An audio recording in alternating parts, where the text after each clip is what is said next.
Beauty Gold vous présente le journal.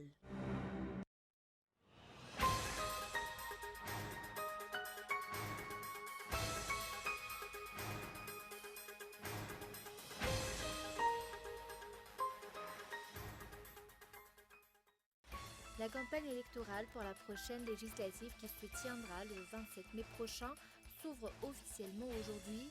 À l'occasion, la CENI a tenu à souligner que des mesures strictes seront prises à l'encontre des candidats qui ne respecteront pas les règles. Le développement économique est une des principales clés qui contribuent au développement d'un pays.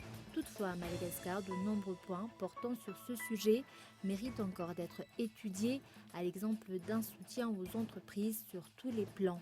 Aujourd'hui, l'économie de la Grande Île a été abordée au cours d'une table ronde organisée dans le cadre de la Semaine de l'Europe. Une semaine cruciale qui s'ouvre en Afrique du Sud. Dans 2 jours, 26 millions de Sud-Africains seront convoqués aux urnes. La corruption au centre de la campagne électorale.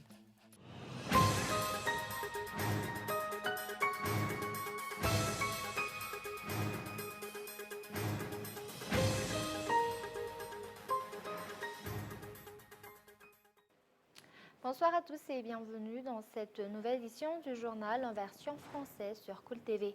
À la une aujourd'hui, la campagne électorale pour la prochaine législative qui se tiendra le 27 mai prochain s'ouvre officiellement aujourd'hui. Et à l'occasion, la CENI a tenu à souligner que des mesures strictes seront prises à l'encontre des candidats qui ne respecteront pas les règles. Reportage de Ounassen. Au premier jour de la campagne électorale, certains candidats ne respectent pas les règles selon le vice-président de la Commission électorale nationale indépendante. Parmi, c'est le cas par exemple du respect des endroits réservés pour les affiches. Pour les affiches, la loi est stricte. Il est interdit d'en poser sur toute infrastructure appartenant à l'État, que ce soit les murs ou les clôtures. Il est également interdit de poser des affiches sur des endroits qui ne sont pas réservés à cette fin. Donc, si nous recevons des plaintes à ce propos, nous allons donner un avertissement aux candidats ou à leurs partisans. Nous leur donnons ensuite 6 heures pour retirer ces affiches. Si cela n'est pas fait dans ce délai, la CENI procédera au retrait de ces affiches et donnera une amende à payer aux candidats. S'ils refusent de payer l'amende, l'affaire sera classée comme infraction pénale. Nous mettons donc en garde tous les candidats. Désormais, les mesures énoncées par la loi seront appliquées. Plus de la moitié des candidats inscrits à cette élection législative n'ont également toujours pas rempli certaines conditions requises par la loi, telles que la nomination du trésorier de campagne. Ce dernier qui est nécessaire pour assurer la transparence en ce qui concerne le financement de chaque candidat et la gestion de leur budget de campagne. Cela pourrait gâcher la victoire du candidat. La loi est claire sur ce point. Dès que la CENI a validé le dossier du candidat, ce dernier aurait dû nommer un trésorier de campagne. Ainsi, nous ne serons pas responsables si la Haute Cour constitutionnelle sanctionne ceux qui n'ont pas respecté cette règle. À titre de rappel, dans toute la Grande Île, on note en tout 810 candidats, 10 302 194 électeurs et 25 388 bureaux de vote pour l'élection législative qui se tiendra le 27 mai prochain. Et toujours sur ce sujet, le ministère de la Sécurité publique a tenu à rappeler à tous les acteurs de respecter les libertés des autres, mais également le maintien de l'ordre. Des propos développés au cours d'une conférence de presse tenue ce jour. Reportage de Feizou Rafal. Au cours des campagnes électorales, les avis peuvent diverger. Toutefois, cela ne devrait pas être à l'origine d'une quelconque altercation, selon le ministère de la Sécurité publique. Il est important que chacun respecte les lois et maintienne l'ordre.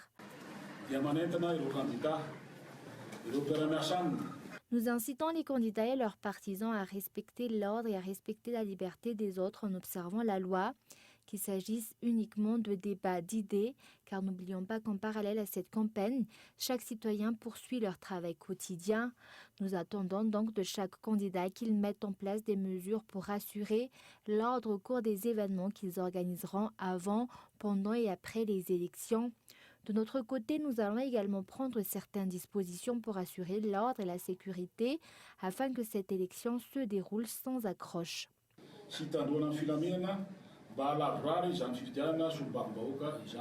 Au sein de la capitale, les commissariats au niveau de chaque arrondissement vont se charger de maintenir l'ordre et la sécurité au cours de la période électorale à compter d'aujourd'hui, ouverture officielle de la campagne électorale.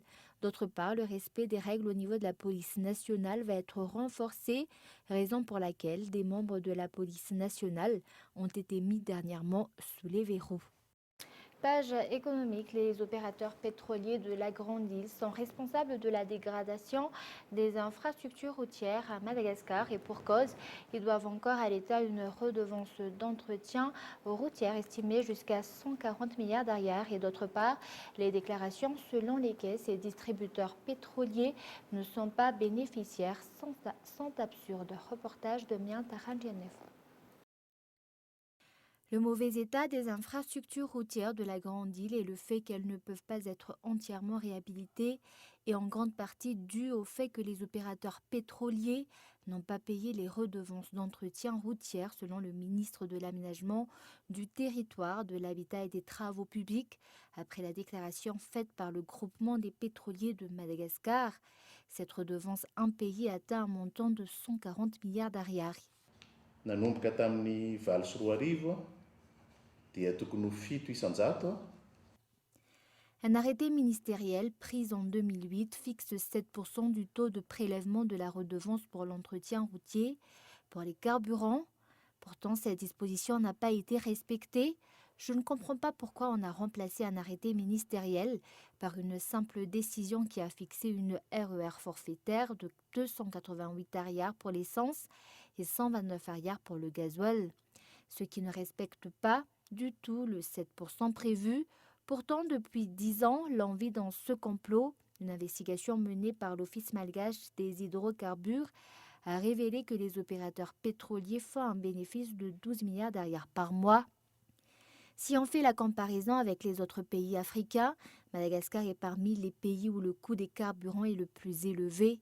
Au mois de décembre dernier, juste avant les élections, le régime sortant a accordé l'effacement de la RER d'un montant de 100 milliards d'ariars sous prétexte que l'État n'a pas payé les subventions. Par ailleurs, les opérateurs pétroliers ont également refusé de payer 40 milliards d'ariars en accusant la Jirama de n'avoir pas réglé ses dettes. Au total donc, les opérateurs pétroliers ont une RER impayée de 140 milliards d'ariars. Cela a forcément des impacts négatifs sur la réhabilitation des routes. On peut affirmer qu'ils sont responsables de la dégradation de l'état des routes au pays. L'on force indirectement le peuple malgache à financer les 4 opérateurs pétroliers. Je soutiens ainsi la démarche du président de la République qui entend mettre fin à ce monopole déguisé et cette injustice.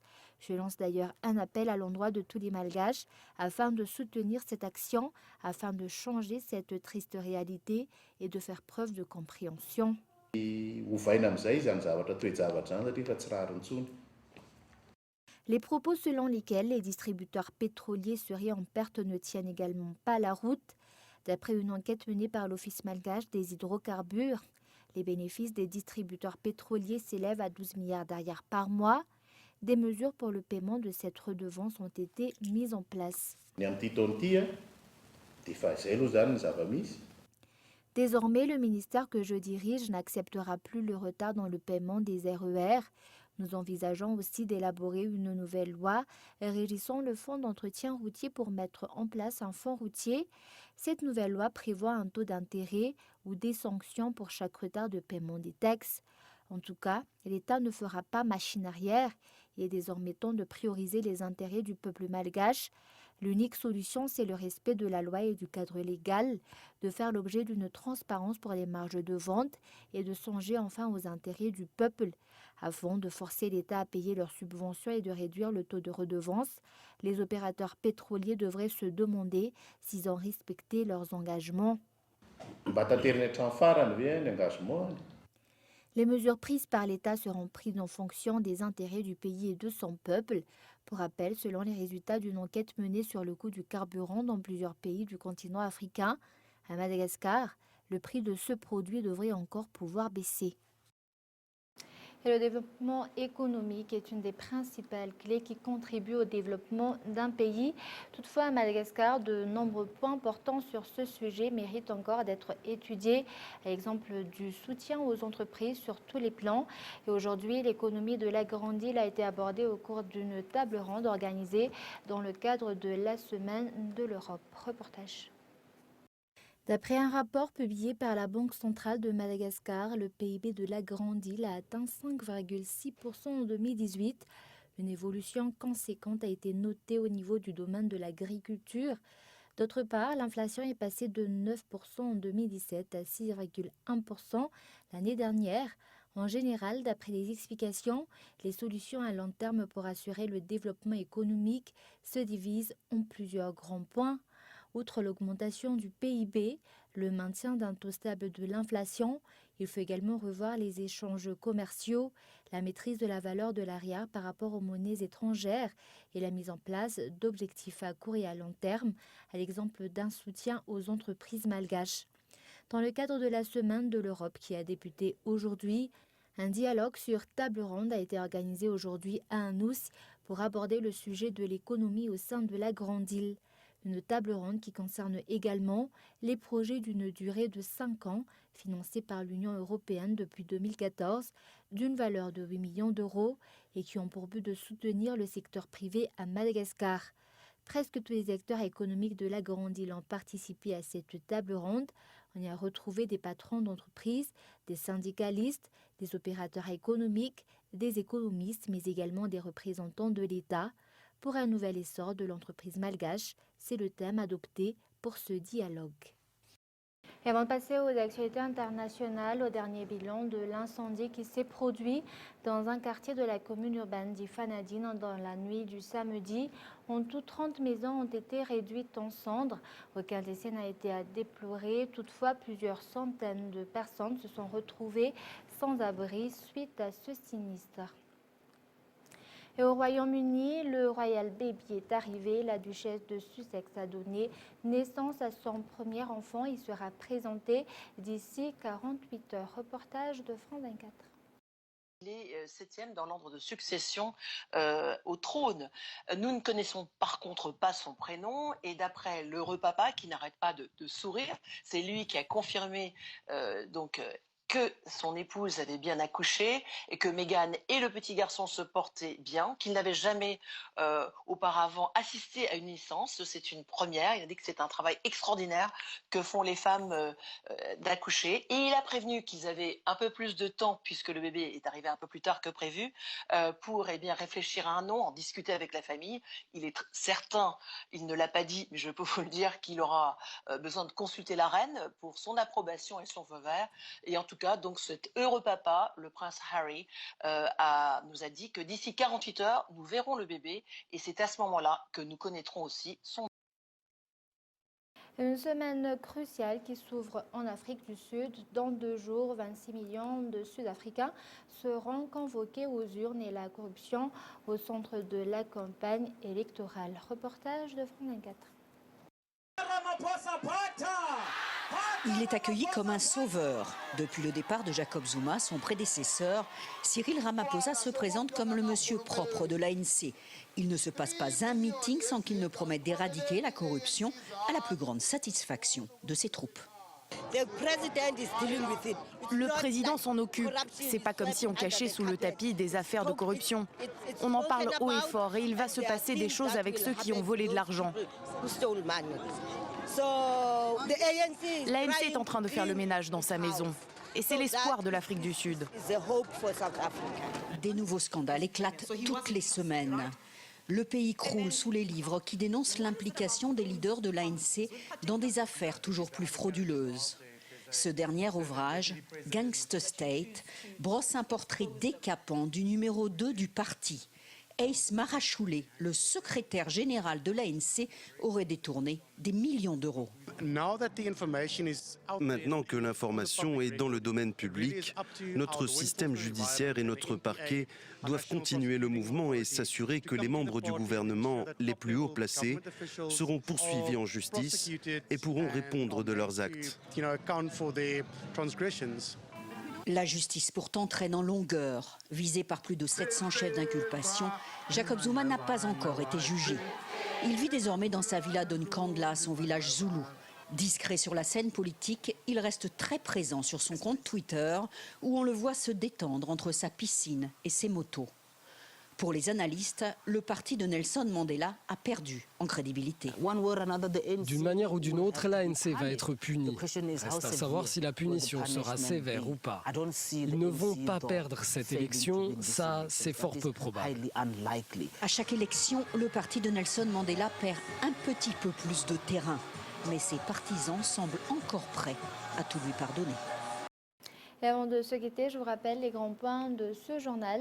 La campagne électorale pour la prochaine législative qui se tiendra le 27 mai prochain s'ouvre officiellement aujourd'hui et à l'occasion, la CENI a tenu à souligner que des mesures strictes seront prises à l'encontre des candidats qui ne respecteront pas les règles, le paiement d'amendes, voire même l'annulation des voix obtenues par les candidats réfractaires en fonction du degré de l'infraction commise sont prévues. Et le développement économique est une des principales clés qui contribuent au développement d'un pays. Toutefois, à Madagascar, de nombreux points portant sur ce sujet méritent encore d'être étudiés, à l'exemple d'un soutien aux entreprises sur tous les plans. Aujourd'hui, l'économie de la Grande Île a été abordée au cours d'une table ronde organisée dans le cadre de la Semaine de l'Europe. Et une semaine cruciale qui s'ouvre en Afrique du Sud. Dans 2 jours, 26 millions de Sud-Africains seront convoqués aux urnes. Et voilà, c'est la fin de ce journal. Merci de votre fidélité. Juste après ce journal, vous suivrez le journal en version malagasy. Au revoir.